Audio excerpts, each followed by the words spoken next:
Hey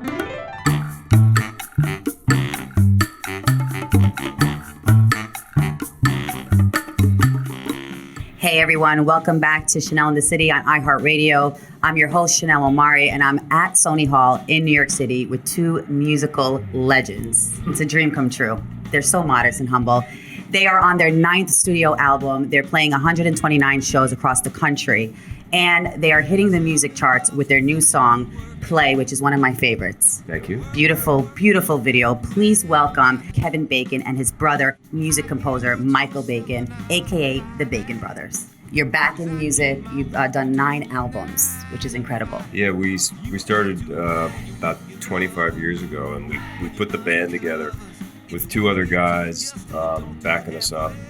We'd been writing songs for a long time before our first live performance, but it was always with the idea that somebody else was going to cover the songs, or they were going to be placed in movies or something like that. And then a friend of ours from Philadelphia, where we grew up, said, why don't you guys come down to Philly and play a show as the Bacon Brothers? And so we said, sure, let's try it. And Mike said, so you're going to play guitar? I was like, no, I'm not.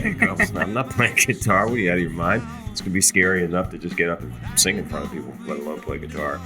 And but, you know, he said, we can't just have one guitar. It's just not going to be good. So we got a percussionist and we got a bass player and I played a little guitar. And we just did the one show. We grew up in a skinny townhouse in the middle of Philadelphia. Our parents were kind of unusual. They were urban pioneers. Most people with 6 kids brought up their family in the suburbs. Right. And they were both really committed to city living. Our father was a city planner in Philadelphia, so he felt he really should raise his family the way he did. But in that household, all they cared about was creative expression. Whether you were being an artist or a dancer or an actor or a musician, anything, that's all they cared about. So playing music together was very natural. Our older sister Hilda and I had a band in high school, and when Kevin got to be old enough, he played in my band. So it was a very natural thing. We didn't ever have anything formalized until the band. We did that one gig for the band, and as Kevin said, it was only supposed to be one gig. But we've always kind of let the band lead us around in a funny way. There's some luxury about, you know, when you're a freelance actor, musician, artist, you're pushing all the time. You're hustling. You gotta hustle work. Whereas the band, we kind of let it go where it wants to go. And if it had only lasted a year, that would have been fine. But now it's lasted 25 years, so we're going along. That's incredible. It's hard to have longevity in the music industry, especially with the genres always changing. How do you guys stay true to yourself, Kevin? I think the longevity has to do with the songwriting, because we really are a songwriting band. Right. We're not a cover band, and we also have never had a hit, so it's not like we can go out and, you know, have this one moment and just keep playing this hit. But we sort of put the band together because you write a song, you play it for yourself, you start to play it for your family, and, you know, you start to feel like you want to share it or get into the studio and share it or put it out in front of people. And we've just kept writing songs. That's the thing. That's why we ended up with the 9 albums, because we kept going, well, we got enough material to record another album, so let's do another one. And I think that's really what's driven it.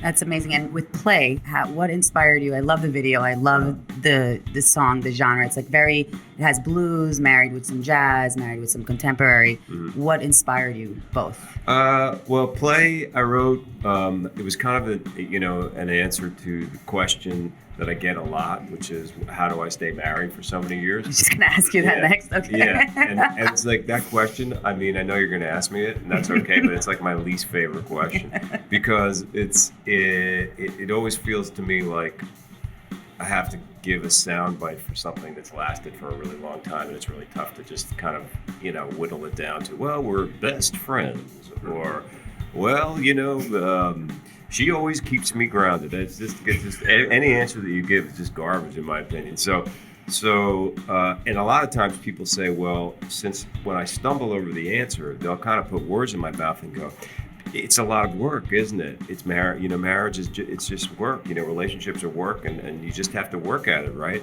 And my feeling is, it's not about work; it's about play. that was kind of like the genesis of the song play. It's just it's I love that. You know, it's like it's a light, funny thing. I was feeling, you know, like I wanted to write something in a funky, you know, kind of groove, and it just kind of popped out. Hi, I'm Kira Sedgwick, and I'm here in Kevin Bacon's t-shirt, accepting Kevin Bacon's Cake It Like a Kid challenge to support Pediatric Cancer Awareness Month, because I believe that all kids need more carefree moments. I'm calling out Jessica Badenoch, Corey Reynolds, Jennifer Beals, Amanda Seyfried, and G.W. Bailey.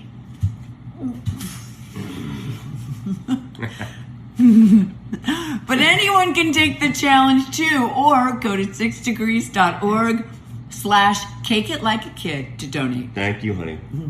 Way to go. Oh my God. I love how you guys take turns, and it's not about ever a disagreement. It's more of open-minded. You're open-minded with each other's creativity, right? So it's give and take. A couple interesting things is Kevin wrote me a song about my childhood, which I'm 9 years older. He wasn't really even born. So But cool. He wrote this wonderful song that I'm singing, and I'm singing it, which is very unusual for us.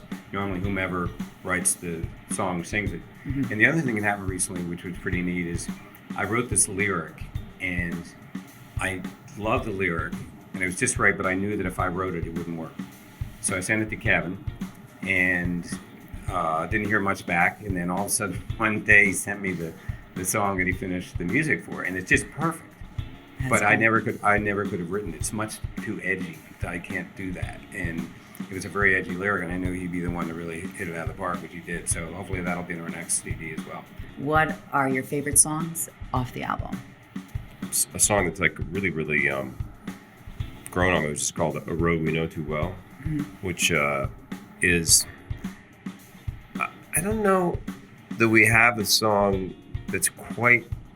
Oh, have we ever done anything through the years that was quite with that sort of? What would you even call that kind of groove? It's like Travis picking. Yeah, we don't do a lot of those.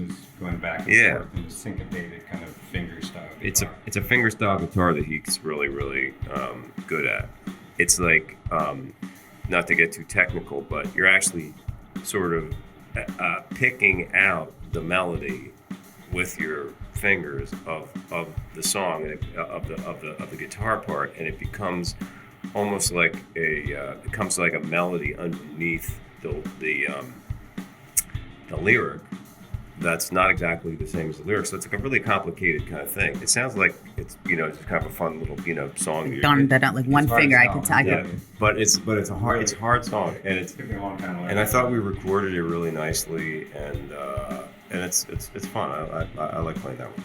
I think the most fun song is the song Kevin wrote called SoCal Smooth, and it's kind of a weird surfer punk kind of thing, and we wrote this really great guitar kind of lick with it, and it's just really fun to play. I don't know, I just look forward to it all the time. And then I love the songs that we play on the cello too. Those are always favorites of mine, and I get to drag out my cello. I love that. What goes into the preparation before a show like this tonight? What do you guys do? Singing. Do you exercise, sing, drink a lot of water? All of the above. I mean, the singing is the most difficult. I've been a professional singer since 1969, and it's just coming around for me because we found this amazing singing teacher online who happens to live in New York, so we studied with him. Do you anticipate winning a Grammy? Oh, How would that feel? You know, I mean, would putting feel it in the good. universe, yeah. Mike would stick it right next to his Emmy. Are awards important? I think awards are important to the extent that they allow you to, just have more legitimacy, get other, like if you're looking at it from an acting career, you see so often people love to cut trailers together that say, nominee, award winner, you know what I mean? Yeah. And so once you sort of get that, there's a chance that it's going to be a little more attractive to the people marketing the thing. So yeah, sure, great. That's cool. Awards, why not? When you guys are in the studio together and you're starting to create a song, is it like, do you start telling Michael, hey, I have a lyric, I want to really go off this lyric, or do you tell him, Kevin, hey, I have a melody, or is it both? One of the things that's really neat, as opposed to when we started, when we started, Kevin really didn't have any trained musical skills. I mean, I knew he was a really good songwriter. From the second I heard it, he would sing me the tune and a lyric, and I would put the chords behind it. So, and when like Kevin said, when we put the band together, he wasn't really feeling he could even do the guitar stuff. But now Kevin has his own studio, he does his own arrangements. So we really have been recently kind of taking his demos and just kind of realizing them in the studio and really using them as the model for how we're going to record. How do you support your brother so much? It's just incredible. I think that we have a lot of respect for each other's talent and also for each other as people. I think our parents didn't create a situation in the household where there was going to. I think they were, in their own way, sort of not really tolerant of a lot too much kind of rivalry. I don't know if the rest of my siblings would feel that way, but I'm 9 years younger than my brother, and I was 8 years younger than my oldest sister. So, it wasn't a world where we felt like we had to outdo each other, and I think we like to make music. And that's the most important thing, right? Yeah. What makes a band? I think the first thing you have to do is find out what you do best. And when we were musical creators before the band, we were writing songs for get-rich-quick schemes. You remember when there was the preppy movement, everybody was wearing Lacoste shirts. We wrote a song called Preppy Rock. Right. Figuring we were going to cover that, it's going to come out, and everybody's going to play it and fall in love. None of that worked. None of that worked for us. And when we also had some songs that had really more personal kinds of meanings for us. And when we put the band together, our instinct was to go that direction. So when one hears the band, you could say, well, it's kind of a retro sound, but that's what I've been doing since 1969. This is what I like to do. So we have rock and roll instruments, and we have folk instruments. I play the cello. Kevin switches off on harmonica and percussion as well as guitar. Our guitarist plays mandolin. Our keyboard player plays accordion and also saxophone. So I think it's versatility. And another thing about our band that's a little bit different is I think a lot of bands come together to sound a certain way. Right. Like there's going to be a grunge band, there's going to be a country band, there's going to be a soul band. And we never did that. We let the songs dictate where it's going to go. So we're two songwriters and fairly different styles of songwriting most of the time. And then so you have those two things, and then the fact that all the songs are really different and the versatility of our guys, so that if it needs to be a very intimate kind of folky thing like I did on when we met you the other day, Which is cool. or if it's a rock and song I play, they can jump right into it. And it's kind of the band I would like to hear if I went to hear a band. Yeah. A lot of things change with music, and it's more poppy and it's not as original. And so when I heard Play, I felt like, wow, I'm back in the 1970, 80 era. I feel this is original, it's authentic, and I haven't heard that in a while. And when you're around as long as we've been, you have the luxury of being really familiar with all this styles of music that goes back for me 50 years. Do you feel like social media has changed the music game or even the acting game, Kevin? Just the entertainment industry in general. Yeah, I mean, I think so. I think that it's social media, but it's also just kind of the whole scope of the digital age because, starting with Napster, making things free, and then sort of the record industry not knowing what to do, and then kind of embracing that idea and putting the stuff out there. The whole idea of just listening to individual songs as opposed to getting albums. It changes so fast and so furiously and so much, even week to week. And the film business is in complete flux. Television, everything in entertainment in the world has been kind of upended, I think, by the digital world. And social media is just kind of a piece of it. Right. I think, and there's a lot of great stuff about it, and a lot of things that are either annoying or destructive in it. Right. One of the weirdest things when this first happened, I thought, okay, things are definitely changing now. The first time that you're standing on stage, Yeah. and you're singing a song, and someone's looking at you, and they turn around and put their back to you and take a picture of themselves with you, a selfie with the band. It's it's just, I don't like it. I just don't think anybody.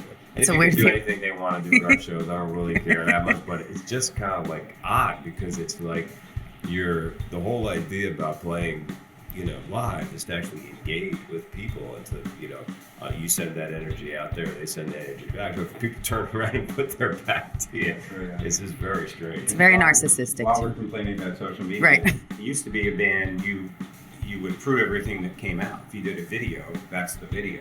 Or if you did a CD, that's the CD. CD. Whereas now, people are used to things sounding absolutely horrible, recorded live at a concert on a cell phone. And it never sounds good. It Never never sounds looks good. So all of a sudden, people are kind of used to this really low end. You would think it'd be the other way around. With technology, it'd be better, but it's just terrible. It really bothers me that you go on, go to YouTube, and if you put our name in, you'll see most of the stuff that's unlistenable and just technically. That's what I love about the two of you too. Even when I saw you guys at Good Day, you were very immersed with your surroundings, with the people who are engaged with you, and I think that's important. I think we need that back. On the positive side, I love Twitter, and when I go out on the road, I shoot the marquee every night. So I have probably over 100 places we played, which we've long forgotten. Right. But I have the marquees, and I'm someday going to go back and put them all together and figure out when they were and where they were. But I love doing that. And That's cool. It lets people know what you're up to and what you're doing when you're on the road. And I love Twitter. I think it's great. Well, then everyone knows that they can follow you on Twitter too. Yeah, Stay of tuned for course. that. Also, Kevin, you have coming up as well, on top of all the music, which I want to know how you balance it all out, the Showtime series, City on the Hill, which is incredible. A lot of what I really liked about it was that it spoke to me in a way about the movies that made me want to become an actor. Even though it takes place in the 90s, it has that kind of a vibe. It's got that kind of a gritty 70s sort of vibe. What happens when you get into character? Like, do you have inspiration from anything in life? Playing a character to me is a question of, I call it, you want to use yourself and lose yourself. You have to use your own experiences, your own body, your own voice, but then you want to switch it up and figure out what's different about this man and the way that he would look and talk and see the world and move and stand and where is his voice and the hair and the makeup and all those things. So that when you get far enough, the best performances for me are the ones where when the camera turns on, I've lost me and I can feel like I'm really walking in that guy's shoes. Do you feel like that with music too? Do both of you feel like that with music? That's what we aspire to. I mean, I think sometimes you do, not every night. So it's a little bit, we're entertainers. So every night we have to put on a good show, whether we're feeling it or not. But yeah, when you're music, well, it's the only thing that can make people cry. Yes. I mean, people go and look at work of art or ballet, they're not going to cry. And that's one of the things I love about music is I love that feeling. I wrote this song recently. This friend of ours from California came up and she literally had tears running down her eyes. And to me, what can be better than that, than taking your own personal experience, putting it into a song with lyrics and the guitar parts and all that stuff, and then really reaching somebody emotionally and directly. That was great. Sure, yeah. I mean, that's what I've cried a number of times listening to your music in a good way, because I feel like I'm connected and I can relate to what you guys are It's going not through. sad. It's just a connection, exactly that, an intense connection. How do you guys stay so grounded, both of you? You know what? I don't even wake up and think to myself, I've got to stay grounded today. It's kind of like, I don't know. I can't really, I don't really know. I mean, I'm just going through life and trying to be, a good person on this planet and trying to be a good father to my children and a good husband, trying to work hard and work harder and then work harder than that. And, but I don't know. It's not like, I aspire to being grounded. I just don't even really think about it. Right. Yeah, What about you? I'd agree with that too. I think it was sort of implanted in us when we were very little kids, and maybe it's the old cliche values or something Yeah. like that. And Kevin and I have both been married for a zillion years, and are very close with our kids. And I think that probably I'll speak for both of us. I think we would both say those are the most important things. Our careers are not as important as that. They're important, but your family and plus you got to make a living, Right. and you got to be pretty focused on doing that. A lot of hard work. Really the same answer that Kevin gave. What does it take to become a successful entertainer? I think you have to really want it, really have a very, very strong hunger in your belly. I think you have to work. I mean, I've said that before. I think nothing comes without work. You could have a moment that just you get for free, but it's only going to be a moment. Everything else in life you have to work at. And I also think that I like to say there's no secret to longevity. Longevity is the secret. If you just really hang in there and you say, well, I'm going to do this for my life. This is not something that I'm trying out. This is not the school play. This is a commitment that I'm making with my life. Sooner or later, if you hang in long enough, you could probably make a living at it. You may not be a Eric Clapton or Meryl Streep, but sooner or later you could probably make a living. I teach at the college level, Okay. music. Yeah. And I'm training people to go into film scoring. I had this wonderful student who was a piano player, freelancing Broadway and all this stuff. And he wanted to break into film scoring. And I said, well, where did you go to college? He said, well, I went to Juilliard. I said, well, what did you do? He said, contrabass solo at Juilliard. I said, well, why don't you use your bass? Right. And he said, no, I can't even look at it.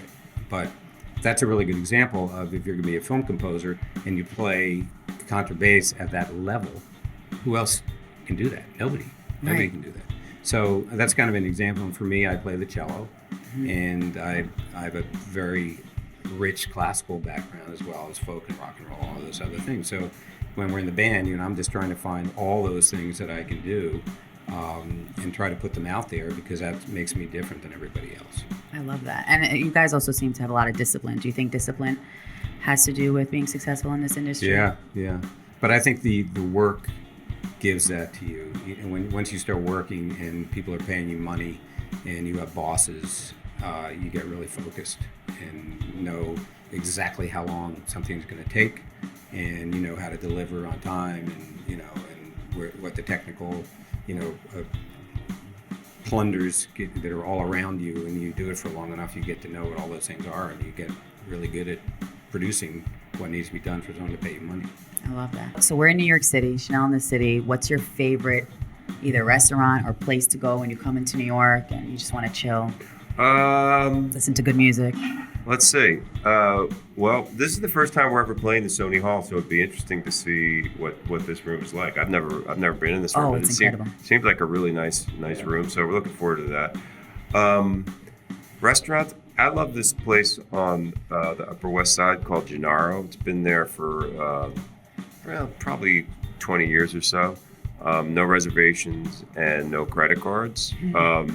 So if you go there, but it's, I'll travel all over the city to get some good Italian, but I think it's the best Italian in the city. Oh, I gotta try that. I love Italian food. That's good. Yeah. What about you, Michael? What's your favorite? High Life, I think it's 84th in Amsterdam, best pad thai in the city. Oh, okay. Yeah. We gotta check that out. Yeah, it's a great place. Well, thank you guys so much. You are incredible. I feel you made my dream come true. So anything can happen. Where can they all follow you, and where can we download the music? I know that's on all music platforms right now. At Bacon Brothers is the social media. At Kevin Bacon, at Michael Bacon 36 is his stuff, and baconbros.com.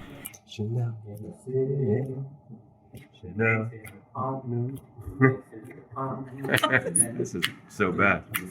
What do you mean? Good. Thank you guys.